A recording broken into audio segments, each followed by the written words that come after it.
सब लोग ध्यान से देखेंगे क्या हो रहा है। क्या हुआ? कागज का आकार बदल गया। एक पूरा कागज था, उसका आकार बदल गया।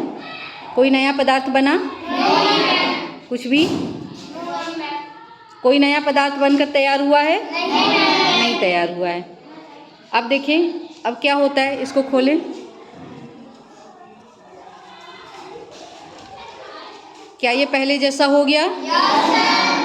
बिल्कुल पहले जैसा तैयार हो गया। चलो ठीक, ये बात ध्यान में रखना कि पहली बार जब हमने कागज मोड़ा था, कागज का सिर्फ आकार बदला था, केवल उसका रूप बदला था, कोई नया पदार्थ बनकर तैयार नहीं हुआ था। और फिर उसको हम पहले जैसी अवस्था में प्राप्त कर लिए। उसको फाड़ें।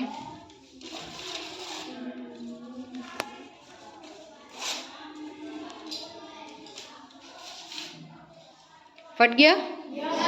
अब दिखाओ सबको। अलग अलग कागज तैयार हो गया।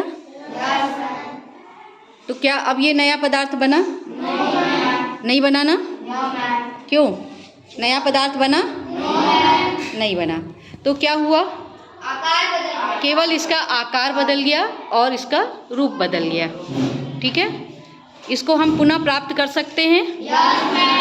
इस कागज को, एक एक कागज को अगर हम चाहें तो इसको पुनः प्राप्त कर सकते हैं। यानी इसको हम टेप लगा करके जोड़ करके फिर से एक पूरा कागज बना सकते हैं। क्या इसकी क्वालिटी में या इसके जो कार्य है कागज का, इसके में कोई परिवर्तन हुआ? नहीं। अगर हम चाहें तो अभी भी इस पर लिख सकते हैं, है ना? ठीक, तो ये कौन सा परिवर्तन हो गया? भौतिक परिवर्तन। क्योंकि भौतिक परिवर्तन ही वो परिवर्तन है जिसमें कोई नया पदार्थ नहीं बनता है, सिर्फ पदार्थ का अवस्था या उसकी रूप बदल जाता है।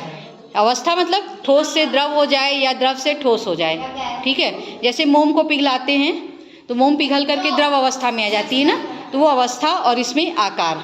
ठीक है, अवस्था या आकार या रूप बदलता है, कोई नया पदार्थ नहीं बनता है।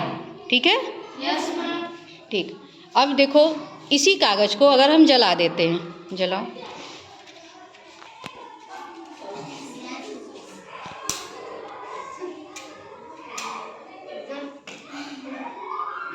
इसी प्लेट में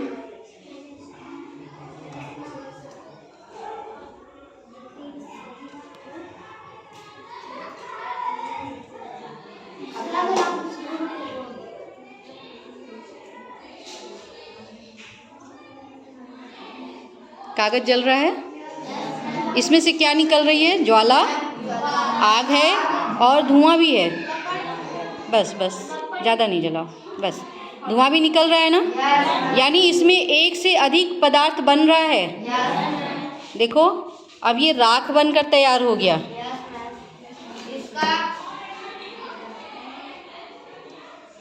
अब देखो, ये नया पदार्थ बनकर तैयार हुआ। इसमें से धुआं भी निकल रहा है। दिख रहा है सबको? ठीक है, तो अब ये नया पदार्थ बना। अब क्या हम इसको फिर से इस कागज की तरह बना सकते हैं? नहीं बना सकते। यानी ये कौन सा परिवर्तन हो गया? कौन सा परिवर्तन? चलो, सबको समझ में आया? गुड।